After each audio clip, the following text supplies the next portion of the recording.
In the name of Allah, the most merciful and the most beneficial. Good morning, class 6. How are you all? I hope you will be fine and safe at your home. Yesterday we did the page number 4 and question answer of this exercise, and today we will do the page number 5, mention date, day in class work on the top of the page. We have here the grammar word. First we have the simple present verb tense. What is simple present verb tense? The simple present tense is used when you are describing condition that have exist for some time.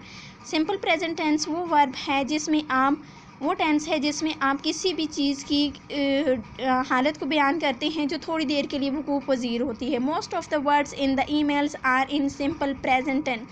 हमने जो 4 emails read की हैं उसमें ज़्यादातर जो tense use किया गया है, जो वर्ब्स यूज़ किए गए हैं वो सिंपल प्रेजेंट टेंस के हैं. यहाँ पर उन्होंने 2 आपके लिए एग्जांपल्स दी हैं. The countryside in England is very green. The yolk provide us with food. We have here 2 examples. अब देखिए नीचे हमारे पास 2 जो हैं वो क्वेश्चंस हैं. This is for your home task. ये आपने अपने होमवर्क के लिए करने हैं. Can you identify the verb which are not in simple present. आप क्या उन ईमेल में से 4 ईमेल में से उन वर्ड्स को आइडेंटिफाई कर सकते हैं, उन वर्ब को आइडेंटिफाई कर सकते हैं जो सिंपल प्रेजेंट में नहीं हैं.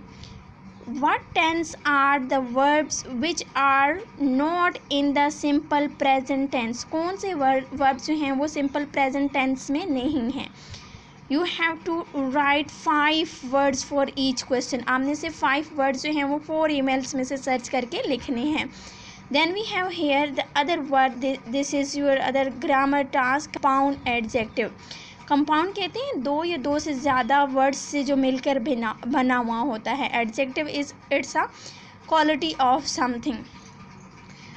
अ compound adjective is an adjective made up of 2 or more words linked by hyphens and hyphens.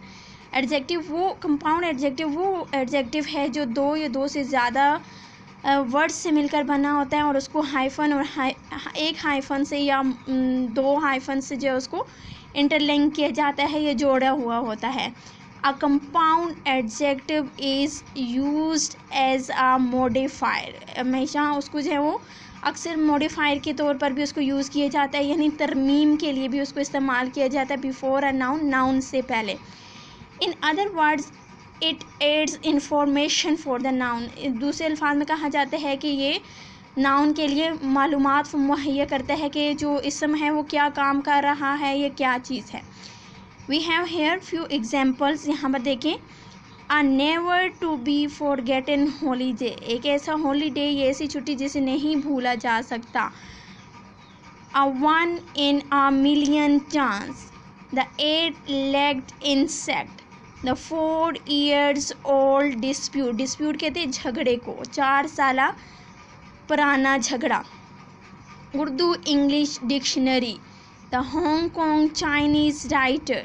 The far side decision. Far side कहते हैं दूर अंदेश को, ऐसा जो जिसमें दूर की सोच रखी जाए, ऐसा फैसला जिसमें आपने बहुत दूर के लिए सोचा हो. For the emails about make a list of the 6 hyphenated compound adjective which appears in them. अब आपने ईमेल को रीड करना है अगेन और उसमें से आपने कंपाउंड एडजेक्टिव जो है वो सर्च करने हैं. कंपाउंड एडजेक्टिव जिनमें हाइफन जो है वो यूज़ किया हुआ हो.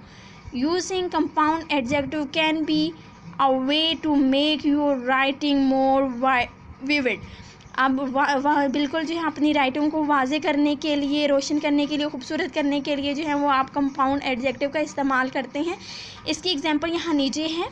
The 1 green tooth monster. अगर आप यहाँ पर सिर्फ एग्जांपल में आप मॉन्स्टर भी लिख सकते हैं, लेकिन वो इतना मीनिंगफुल या मॉडिफाई नहीं होगा. लेकिन उससे पहले आपने ग्रीन टूथ जो इस्तेमाल किया, इससे इसकी राइटिंग में खूबसूरती आ गई, इसके मीनिंग में खूबसूरती आ गई और समझने वाले के लिए वो और ज़्यादा क्लियर हो गया.